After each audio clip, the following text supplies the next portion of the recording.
Bismillahirrahmanirrahim. Assalamualaikum warahmatullahi wabarakatuh. Alhamdulillah, assalatu wassalamu ala rasulillah wa ala alihi wa sahbihi wa man walah ila yaumil liqa'illah. Asyhadu an la ilaha illallah wahdahu la syarikalah wa asyhadu anna muhammadan abduhu wa rasuluh la nabiyya ba'dah wa la hawla wa la quwata illa billah amma ba'du. Ikhwati rahimakumullah, pada kesempatan kita kali ini kita akan membahas adab bergaul antara suami istri, yaitu pasutri, pasangan suami istri. Faqala al-musannif rahimahullahu ta'ala wa nafa'ana bihi wa bi'ulumihi fid dharain amin. Min adabil ishrati baina az-zawjain. Adab-adab bergaul antara suami dan istri.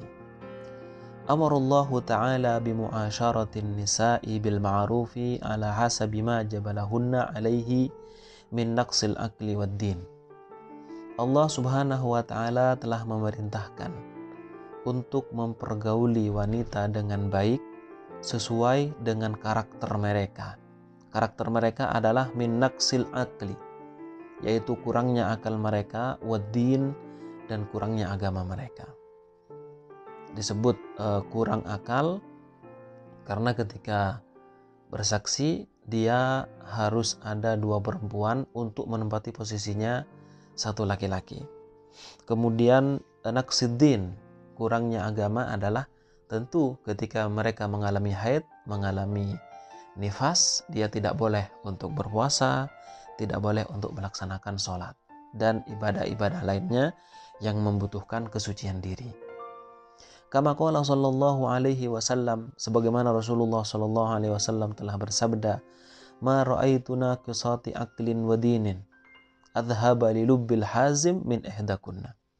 Tidaklah aku melihat, kata Rasulullah, seseorang yang akalnya lebih sedikit dan agamanya lebih sedikit serta dapat menghilangkan kekuatan hatinya orang yang kuat min ihdakunna, daripada salah seorang di antara kalian, maksudnya perempuan. Jadi perempuan karakternya memang akalnya sedikit, kemudian agamanya juga sedikit, sebagaimana tadi telah dijelaskan. Walihada qala Rasulullah sallallahu alaihi wasallam, oleh karena itulah Rasulullah sallallahu alaihi wasallam bersabda, khairukum khairukum li ahlihi wa ana khairukum li ahli, rawahu Ibnu Majah. Sebaik-baik kalian, kata Rasulullah, adalah sebaik-baik kalian pada keluarganya, dan aku adalah sebaik-baik kalian kepada keluargaku. Aku adalah orang yang terbaik di antara kalian untuk berlaku kebaikan pada keluarga. Lah disinilah kemudian Rasulullah mengajarkan kepada kita bagaimana kita seharusnya bergaul kepada keluarga kita. Orang yang mempergauli keluarganya dengan cara yang baik, dengan cara yang ma'ruf, Rasulullah SAW telah memuji mereka dan menjanjikan pahala yang begitu besar kepada mereka yang berlaku baik dan adil pada keluarganya. Wa qala Aliun radhiyallahu anhu, Sayyidina Ali radhiyallahu anhu berkata, aqlul mar'ati jamaluha wa jamalur rajuli aqluhu. Akalnya wanita adalah kecantikannya. Kecantikan yang kemudian nanti dipersembahkan kepada suaminya. Wa jamalur rajuli aqluhu, dan ketampanan, kecakapan seorang laki-laki adalah akalnya. Ketika seorang laki-laki akan tapi tidak menggunakan akalnya sebaik mungkin, maka orang tersebut tidak tampan, tidak baik, dan tidak berguna. Jadi dengan perempuan, bahwa perempuan itu akalnya seorang perempuan adalah ada di kecantikannya, yang kemudian dihaturkan, dipersembahkan kepada suaminya. Wa qala Allah ta'ala wa ashiruhunna bil ma'ruf fa in karihtumuhunna fa asa an takrahu syai'an wa yaj'alallahu fihi khairan katsira. Dan bergaullah kalian kepada mereka, kepada istri-istrinya, bil ma'ruf, dengan cara yang baik. Fa in karihtumuhunna, apabila kalian tidak suka kepada mereka karena ada sifat yang mungkin Anda tidak sukai, maka bersabarlah. Fa'asa an takrahu syai'an, barangkali kalian tidak menyukai sesuatu, wa ja'alallahu fi khairan katsira, sedangkan Allah akan menjadikan padanya kebaikan yang begitu banyak. Jadi ketika kita mendapatkan keluarga kita, mungkin dia berperilaku yang kurang baik, bersabar. Dengan artian bersabar, kita jangan kemudian biarkan. Kita harus tetap mengarahkan, mengajarkan bagaimana akhlak di dalam Islam, bagaimana menghadapi suami. Jadi seharusnya kita memberikan arahan, bukan kemudian bersabar. Di sini artinya diam saja, berlaku aneh, berlaku menyimpang, kemudian diam saja. Tidak seperti itu. Karena kewajiban suami adalah membimbing keluarganya ke jalan yang benar. Wa qala ta'ala fa'amsikuhunna bima'ruf. Maka rujuklah mereka, tahanlah mereka bil ma'ruf, dengan cara yang baik. Wa qad ja'a anna husnul huluk dhahaba bi khairai dunya wal akhirah. Dan sungguh telah ada kabarnya bahwa akhlak yang baik, akhlak yang terpuji itu bisa membawa pada kebaikan dunia dan kebaikan akhirat. Apa gunanya kalau sekiranya seseorang mendapatkan kecantikan, ketampanan, namun tidak berakhlak yang mulia, namun tidak mengikuti akhlak yang telah diajarkan oleh Rasulullah, maka orang tersebut tidak berguna ketika dia tidak menggunakan akhlaknya. Apa gunanya ilmu begitu banyak, bahkan tinggi, akan tapi dia tidak berakhlak, bahkan akhlaknya sama dengan orang-orang yang justru tidak mencari ilmu, tidak mempunyai ilmu. Wa anna rajula la yablughu bi husni khuluqihi manazila fil jannati la yablughuha bi amal. Dan bahwasanya seseorang itu akan sampai kepada satu derajat sebab dia melakukan akhlak yang terbaik, ya, dia mempraktekkan akhlak yang terpuji, dia akan sampai kepada derajat di surga, di mana derajat ini tidak bisa dicapai dengan amal selain amal akhlak yang mulia. Wa husnul khuluq jami'un lil mukarramati jumlatan. Dan akhlak yang baik itu akan mengkumpulkan kebaikan secara global. Jadi kebaikan seseorang itu terletak pada akhlaknya. Kita bisa menilai seseorang itu dilihat dari akhlaknya. Ya, ketika seseorang sudah tidak mempunyai perangai yang baik, maka dia sama dengan orang-orang yang tidak mempunyai pengetahuan di dalam agama. Wa man hasuna khuluquhu ma'a ahlihi. Dan barang siapa yang akhlaknya baik dengan keluarganya, dia berinteraksi kepada istrinya dengan cara yang baik, dia berinteraksi kepada suaminya dengan cara yang terbaik pula. Asya fi buhbuhati minas sa'adati wa ghamratil hana. Maka dia akan hidup di dalam kebahagiaan, di dalam ketenangan, dan di dalam lautan ketenangan. Fi ghamratil hana, lautan ketenangan. Wa qad qila, sungguh telah ada yang mengatakan husnul khuluq wa husnul jiwar yu'ammiranid diyar. Akhlak yang baik dan berlaku baik pada tetangga itu akan meramaikan kita punya kampung, akan meramaikan kita punya perumahan, meramaikan kita punya rumah. Jadi dengan akhlak memang seseorang itu akan dinilai dengan nilai yang baik. Kita tidak mengharapkan penilaian dari manusia, akan tapi penilaian dari Allah lah itu yang lebih utama. Al-Imam Malik pernah mengatakan, belajar ilmu itu seperti halnya garam. Sedangkan belajar akhlak itu laksana tepungnya. Kira-kira kalau kita membuat adonan makanan misalnya, lebih banyak garam apa lebih banyak tepung? Yang jelas lebih banyak tepungnya. Makanya seseorang itu mencari ilmu, akan tapi dia harus juga mencari akhlak, mempelajari akhlak yang terbaik. Wa akhiru ma ausa bihi alaihi salatu wassalam. Dan akhir perkataan yang beliau wasiatkan, yang Rasulullah wasiatkan adalah thalathu kalimatin, adalah 3 kalimat. Dhalla yatakallamu bihinna hatta talajlaja lisanuhu. Rasulullah terus mengatakan ini, wasiat ini, sampai kemudian beliau lisannya gagap, lemas, karena beliau sudah mendekati kewafatannya. Wa khafiya kalamuhu, dan perkataannya menjadi samar. Ja'ala yaqul, beliau berkata, Kama rawahu An-Nasa'i wa Ibnu Majah, sebagaimana yang diriwayatkan oleh An-Nasa'i dan juga Ibnu Majah. As-salah as-salah, jagalah salat, jagalah salat. Wa ma malakat aymanukum la tukallifuhum ma la yutiqun, dan juga jagalah budak kalian, janganlah kalian membebani mereka dengan perkara yang mereka tidak mampu menanggungnya. Allah fin nisa, awas, hati-hati, jagalah perempuan, jagalah wanita. Fa innahunna awan, karena sungguhnya mereka adalah tawanan-tawanan fi aidikum, di tangan kalian. Kalian telah menawan mereka dari tangan kedua orang tuanya. Kalian halalkan mereka dengan mahar, dengan akad. Akhadtumuhumma bi'ahdillah, kalian mengambil mereka dengan janji Allah Subhanahu wa taala. Wastahlaltum furujahunna bikalimatillah, dan kalian halalkan kehormatan mereka dengan kalimat Allah Subhanahu wa taala. Oleh karena itu Rasulullah berwasiat masalah ini itu adalah hal yang wajar. Karena kita telah mengambil seorang wanita yang kemudian berada dalam kekuasaan kita, padahal sebelumnya mereka itu hidup di antara keluarga mereka, dibesarkan oleh ayah dan ibu mereka. Lalu kemudian ketika sudah umurnya pas, kemudian kita tarik dia menjadi tawanan-tawanan kita. Maksudnya tawanan adalah orang yang kita lindungi. Bagaimana kemudian kita tidak akan merawat mereka? Bagaimana kemudian kita akan membiarkan mereka berada dalam kesesatan, berada dalam kesalahan? Tidak. Oleh karenanya mereka menjadi tanggung jawab kepada kita. Dari itulah kemudian Rasulullah berwasiat, hati-hati terhadap wanita, hati-hati terhadap wanita. Jagalah mereka, jagalah mereka.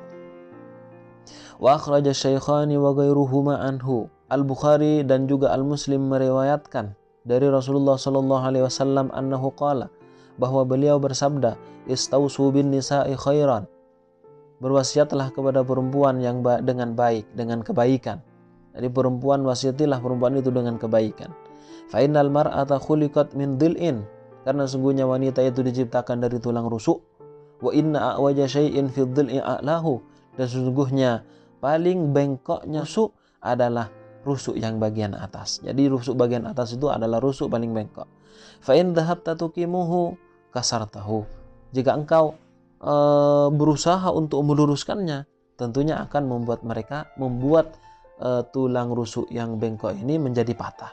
Wa in taraktahu, jika engkau membiarkannya, tidak dikasih arahan dan sebagainya, lam yazal a'waja, maka tulang rusuk itu akan tetap bengkok. Fastausu bin nisa'i khaira, oleh karena itulah berwasiatlah kepada perempuan dengan wasiat yang baik. Ajari mereka ilmu, ajari mereka keagamaan, ajari mereka akhlak-akhlak yang baik. Ketika diajari, namun kemudian mereka tidak mau mengikuti, ya kita sudah selangkah mengikuti perintah Allah. Kemudian kita dengan kesabaran kita terus merujuknya, ya, agar kemudian dia mau untuk mempelajari agama. Karena bagaimanapun ketika seorang istri itu salah, yang akan ditanya itu adalah suami dan istrinya. Beda dengan suami, ketika suami yang salah, istri nggak akan ditanyakan. Makanya di sini benar-benar istri itu menjadi tanggung jawab seorang suami. Wa min husni ishratir rajuli lil mar'ah, dan termasuk akhlak yang baik bagi seorang laki-laki terhadap perempuan, an yatahammala adzaha, ya, untuk menahan atau menanggung, ya, hal-hal yang tidak disukai yang datang dari keluarga itu. Jadi misalkan ada istrinya berlaku tidak baik, maka hendaknya sang suami ini bersabar atas perlakuan buruk sang istri. Misalkan mempunyai istri yang mempunyai perangai yang tidak baik, maka harus bersabar. Tapi dengan syarat, sabar lalu ada tindakan. Jangan kemudian sabar, dia diam saja sampai takut kepada istrinya, itu justru tercela. Karena termasuk suami-suami yang tercela adalah suami yang takut kepada istrinya, yang berada di bawah ketiak istrinya. Itu justru adalah suami-suami yang tercela. Bukan kemudian kita berlaku semena-mena. Maksudnya dia memang tidak boleh tunduk, patuh, takut kepada istrinya. Karena memang kendali di dalam kekeluargaan, sebagaimana diajarkan oleh Rasulullah, adalah berada di tangan seorang laki-laki. Wa yataghafalu an katsirin mimma yabduru minha, dan melupakan kesalahan-kesalahan yang dilakukan oleh sang istri. Jadi maksudnya melupakan di sini, melupakan kemudian diajarkan ajaran-ajaran yang baik, diajarkan agama yang baik, akhlak yang baik. Rahmatan biha wa syafaqatan 'alaiha.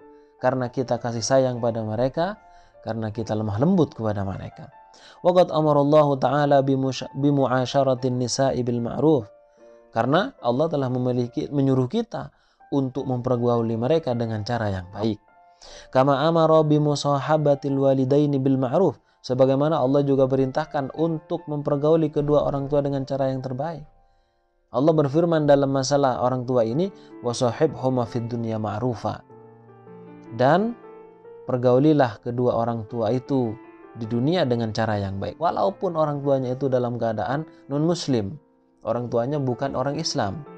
Wa qala fin nisa, Allah juga berfirman dalam masalah wanita, wa ashuruhunna bil ma'ruf fa in karahtumuhunna fa asa an takrahu syai'an wa yaj'alallahu fi khairan katsira, sebagaimana dalam ayat di awal. Jadi mempergauli mereka dengan cara yang baik.